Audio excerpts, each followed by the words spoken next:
Hello students, today we will discuss overview of organic farming. After completing this module, you will understand consequences of modern farming as well as benefits and concepts of organic farming. Friends, farming is our most basic activity. It is considered as the backbone of Indian economy. It not only nourishes the whole population but also provides a means of livelihood to more than 60% of our population. Our history, culture, and community values are embedded in farming. Friends, today when we think of farming, what comes to our mind? A long stretches of farmland, farmer tilling the field, pumping water into fields, applying fertilizers or pesticides, plants with so many fruits, tractors with load of farm produce, crossbreed cows, aquaculture, fish, and so on. If you look at a more advanced image on this subject, it will be of the small plantlets in conical flask or test tubes, what we called as tissue culture. High-yielding varieties, genetically modified crops, greenhouse farming, and other techniques that increase the crop yields. So, all these activities are considered as the product of science that our scientists were able to develop over a period of time and helped the growing population to meet their food requirements. Now let us examine the science of modern farming that enabled much of the developments in the present day agriculture. In independent India, more food production was needed to meet the growing food demands of the population. This increased demand for food had forced many countries like India to adopt various improved techniques and cultural practices. Eventually, it began the use of high-yielding variety seeds, chemical fertilizers, and pesticides to increase the farm production. This has increased the production of food grains as a result of adopting high-yield varieties, chemical fertilizers, and pesticides. That's called the Green Revolution. The objective behind Green Revolution was the production of more food per unit of land within a short period of time. Chemicals in the form of fertilizers and pesticides play a major role in Green Revolution. But plants' nutrients are drawn up from soil. Well, before proceeding to the intricacies of organic farming, you should know that there are more than 90 elements present in the soil. Out of them, 16 are considered to be essential for plant growth. Broadly, these elements are divided into two groups. Number one, macronutrients means required in large quantities like carbon, hydrogen, oxygen, nitrogen, phosphorus, potash, calcium, magnesium, and sulfur. And second one is micronutrients or trace elements means required only in very small quantities like iron, manganese, copper, zinc, boron, molybdenum, and chloride. Among the macro elements, NPK are called fertilizer elements or primary nutrients because they are applied in the form of synthetic or mineral fertilizers. While calcium, magnesium and sulfur are called as secondary elements because they are applied in smaller quantities than primary nutrients. Let's get back to the topic. Pest and disease incidence in plant has become a major hindrance for crop production.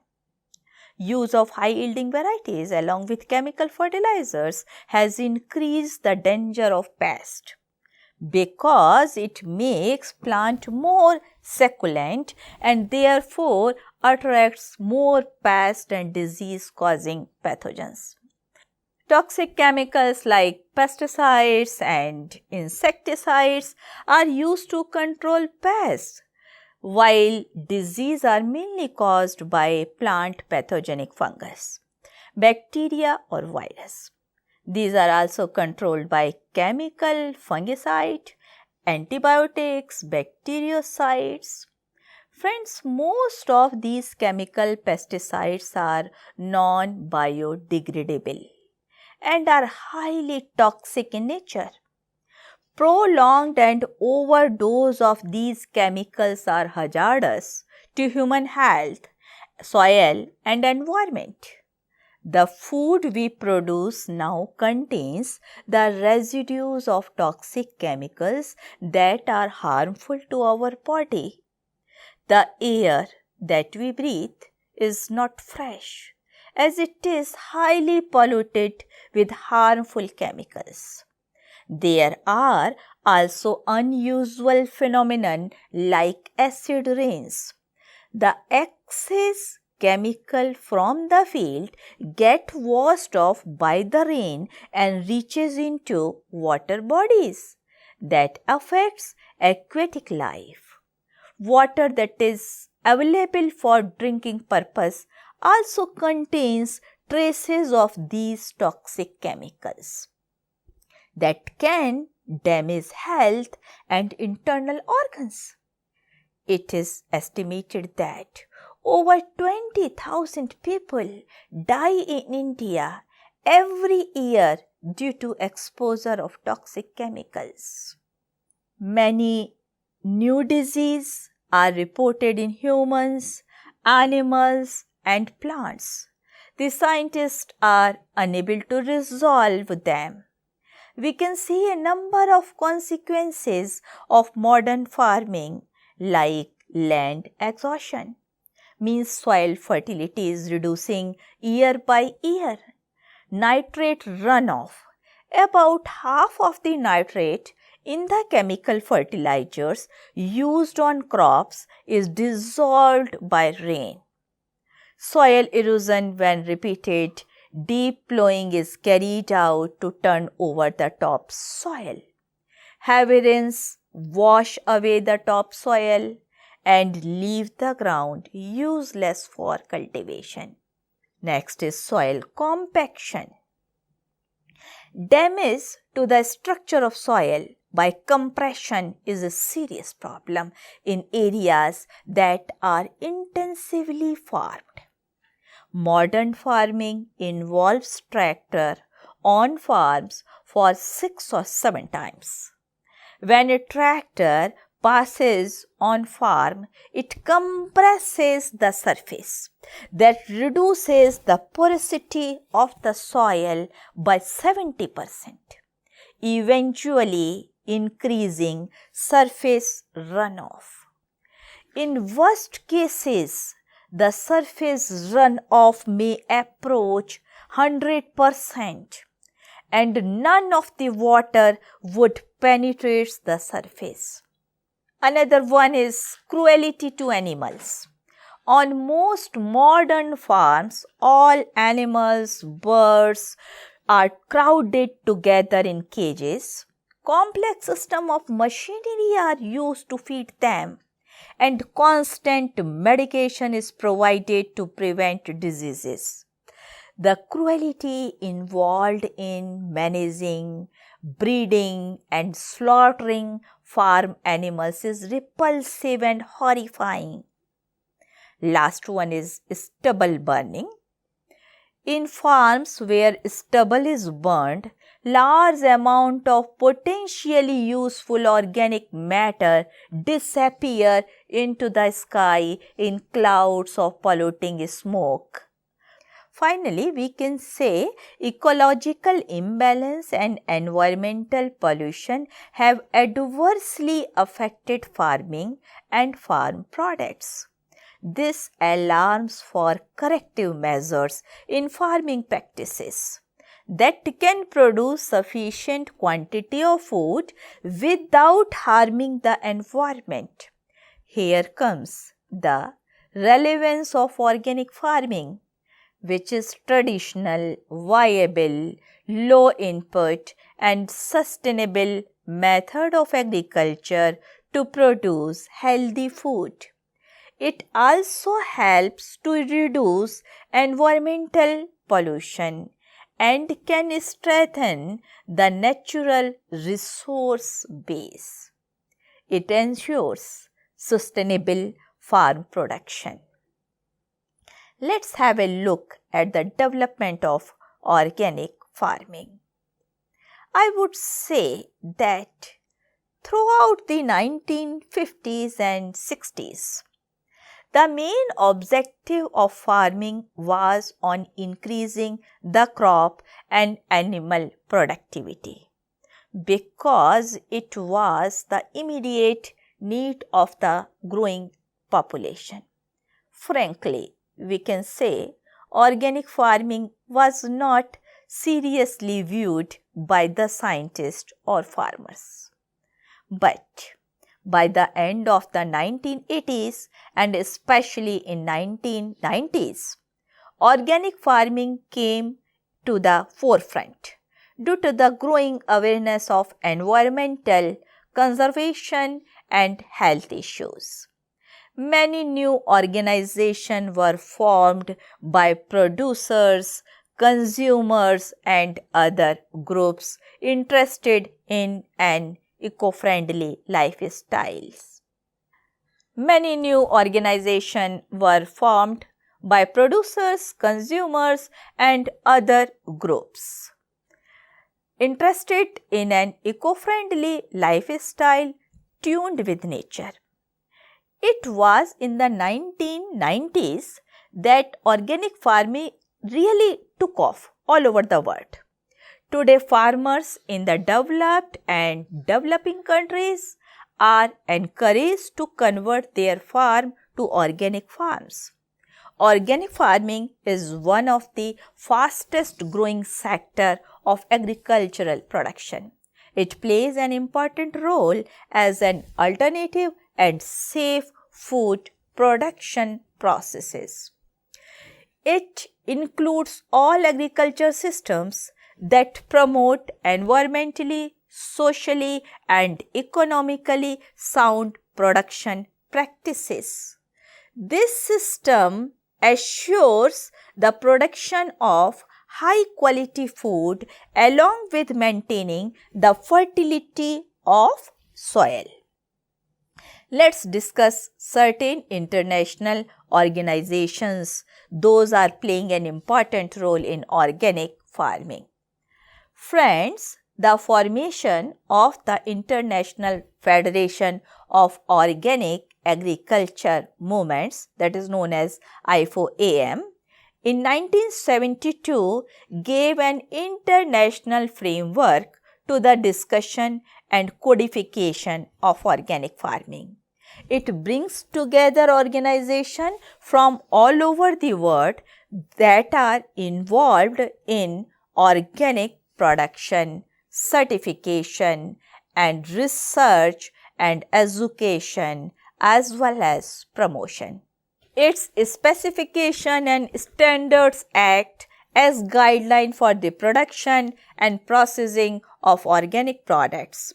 Further, Food and Agriculture Organization FAO and World Health Organization WHO have declared international guidelines on organically produced food products.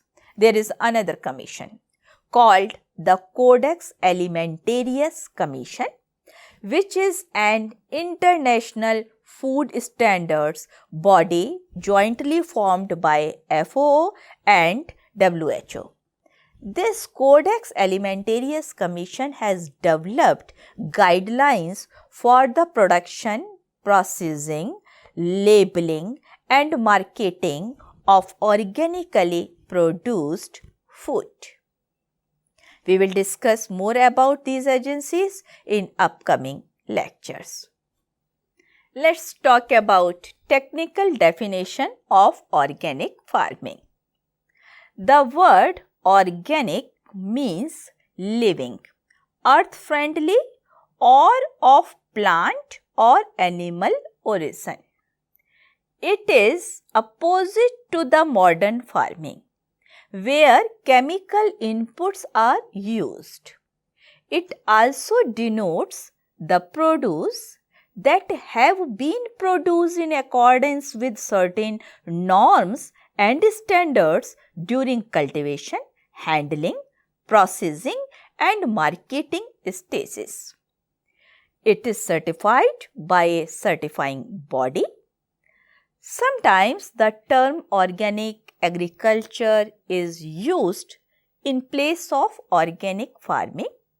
There is no difference in the meaning of these terms.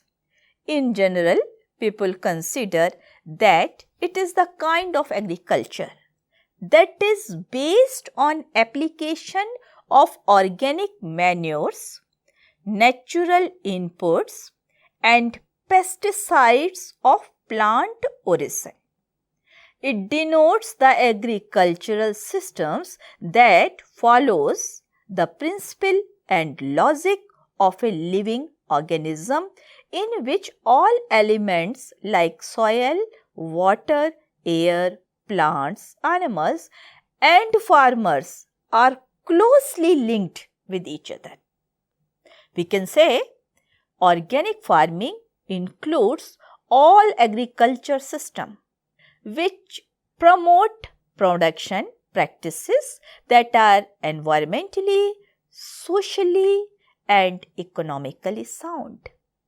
It considers the local soil health as a key to the successful production. It aims to optimize quality in all aspects of agriculture and the environment with respect to the natural capacity of plants, animals and the landscape. Thus, organic farming helps in attaining an eco-friendly and sustainable farm production. Friends, the credit to coin this term goes to Lord Northbourne. He described organic farming as a holistic and ecologically balanced approach of agriculture in his book Look to Land. According to the International Federation of Organic Agriculture Movements, that is IFOAM, organic agriculture is an agricultural system that promotes environmentally, socially and economically sound production of food, fiber, timber, etc. In this system, soil fertility is seen as the key to successful production. The aim of organic farming is to optimize quality in all aspects of agriculture and environment. Let's have a look at benefits of organic farming. The proponents of organic farming says that toxic chemicals bearing fertilizers, pesticides and herbicides should not be used anymore in agriculture.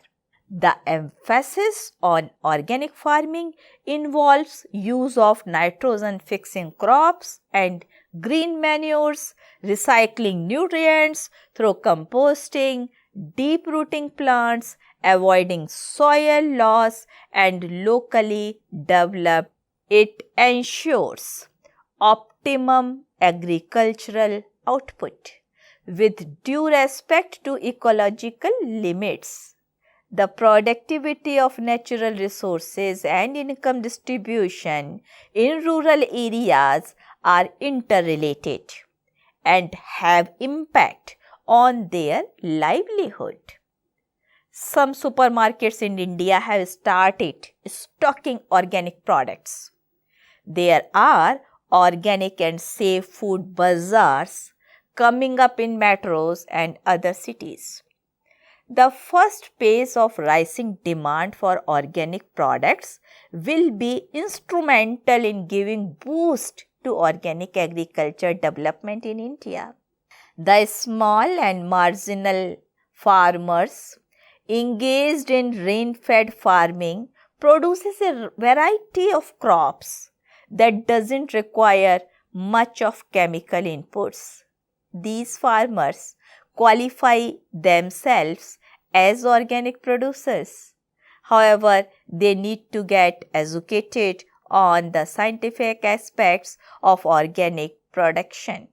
In many predominantly agricultural areas in India, land productivity is declining even with higher doses of external inputs. Such farmers on their own begin exploring alternatives. Now, organic farming is proved to be a viable option for them because of increasing demands for organic food and official support to organic agriculture. Further, organically raised and processed food are gaining acceptance in the market. This has created a new opportunity for agri-entrepreneurs and organic food processors. Above all, organic agriculture insists on the elimination of commercial fertilizers, herbicides, pesticides, and other toxic chemicals for food production and processing. This in turn affects the whole community as well as creates a significantly healthier working and living environment for the farmers, their families, and livestock. Let's try to understand concept of organic farming. The concept of organic farming is based on 4 related aspects like organic concept, holistic concept, living soil concept, and healthy plant concept, where nature is considered more than just an individual element. This farming system is a dynamic interaction between soil, plant, human beings, animals, ecosystem, and environment. Recently, farmers are being encouraged to convert their existing farms into organic farms. A farmer willing to go in for organic farm should further understand the broad areas covering these concepts. First and foremost, organic concept. The term organic is not directly related to the type of used inputs, but it refers to the concept of the farm as a living organism, in which all the supporting factors such as soil, microorganism, living creatures, plants, animals, and human beings interacts to create a healthy environment for the plants and animals to grow and produce healthy food for the human being. Second one is the holistic concept. The holistic concept is to view the agro-ecosystem as a whole in relation to the farm. Farmers are aware that their action in one sphere can affect other parts of the ecosystem. They can take advantage of the biological cycles and interaction between animals, plants, soil, and climate.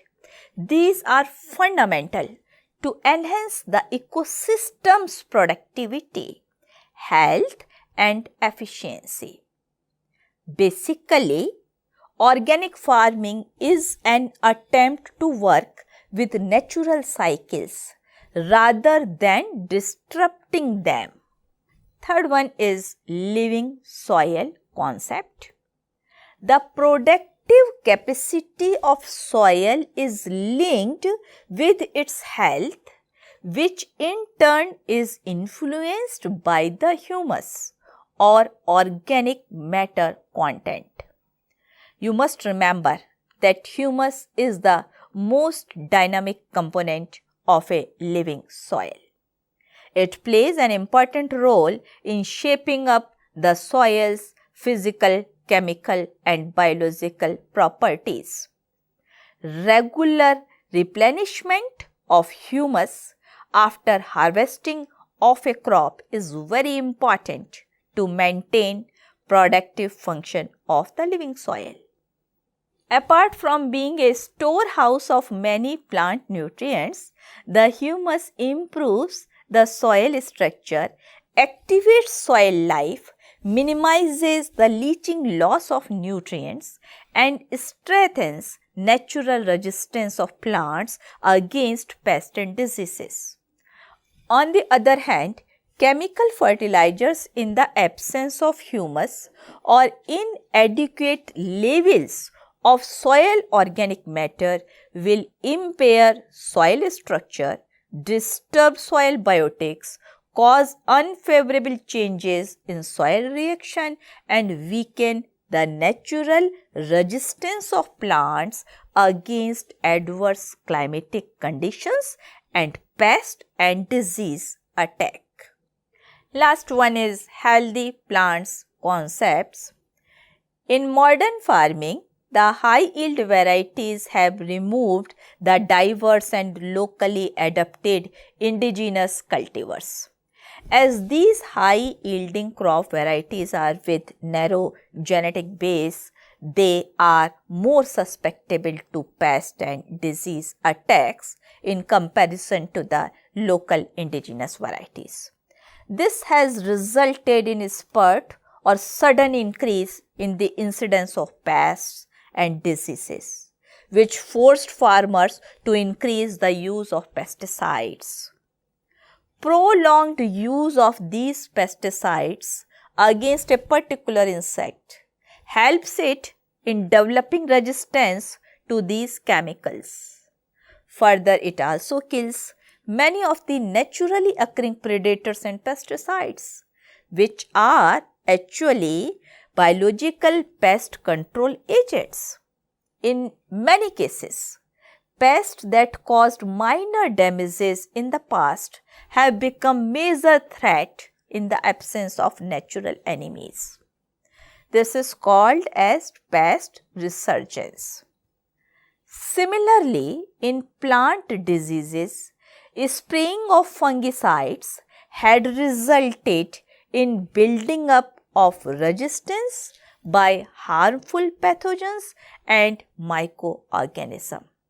The buildup of higher levels of these toxic chemical residues in the plant, food, atmosphere, soil, groundwater, and other water bodies is the most serious health and environmental problems associated with the continuous use of chemicals. Let's conclude today's lesson. We have discussed that there is a global awareness of health and environmental issues and concerns over the quality and sustainability of agricultural production that lead us to focus on organic farming.